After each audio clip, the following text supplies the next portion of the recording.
Next আমাদের যেটা ছিল দেখেন আজকের যেটা, সেটা হচ্ছে আমরা এর আগেরটা পাঠ করেছিলাম যে কোনো অক্ষরের পরে যদি আলিফ হয় তাহলে সেটা বাড়বে, যেমন কলা, জাদা, রমা, হাসাবা, জাহাদা।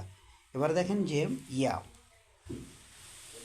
কোনো অক্ষরের পরে যদি আপনার ইয়া হয় আর ইয়ার উপরে জজম বা সুকুন হয় সেটা আমরা টান দিয়ে পড়বো। দেখেন এখানে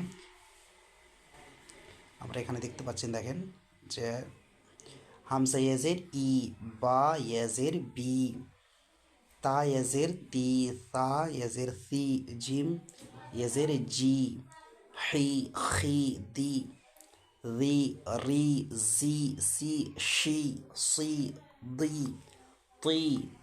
এইভাবে পুরোটা আমরা পড়বো, আমরা যেটা প্র্যাকটিস করেছি। তারপরে দেখেন যে এবারে আমরা মেইন স্ট্রাকচারে চলে আসবো। দেখেন দিনি, দাল, তারপরে ইয়া, দেখেন এটা বাড়াইতে হবে, দি, তারপরে দেখেন নি, দুটোই বাড়াতে হচ্ছে আমাদের। দাল ইয়াজের দি, নু ইয়াজের নি, দিনি। তারপর দেখেন ফি হি, হিটা কিন্তু বাড়বে না এখানে আমাদের, শুধু অনলি ফা তারপরে ইয়া, এটা আমাদের টান দিয়ে পড়তে হবে। ফি হি যালিকাল কিতাবু লা রাইবা ফিহ, এই যে দেখেন আরিনি, এখানে আমরা নুনটাকে বাড়িয়ে দেব, আরিনি কিতাবি।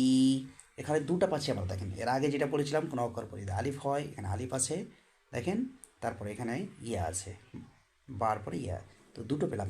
কিতাবি, যদি এখানে বলি আমরা কিতাবি তাহলে ভুলে যাবে, তিনটেই কিন্তু পারবে না আমাদের, কিতাবি তাহলে ভুলে যাবে, কিতাবি এটা ঠিক হবে। তারপরে দেখেন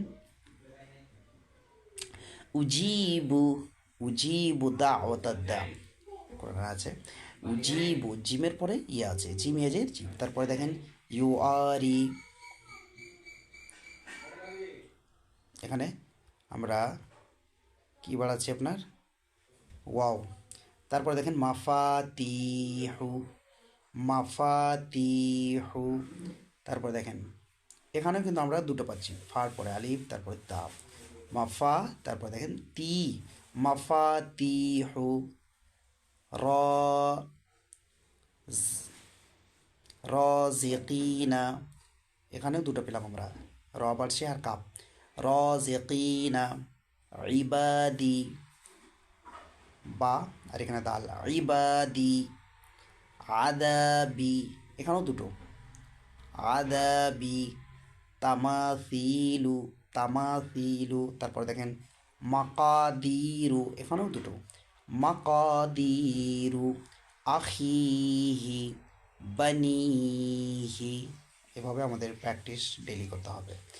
দিনি, ফিহি, আরিনি, কিতাবি, উজিবু, ইউয়ারি, মাফাতিহু, রাজিকিনা, ইবাদি, আদাবি, তামাসিলু, মাকাদিরু, আখিহি, বানিহি।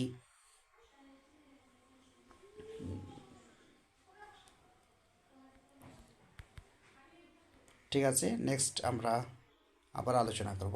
আসসালামু আলাইকুম রহমতুল্লাহ।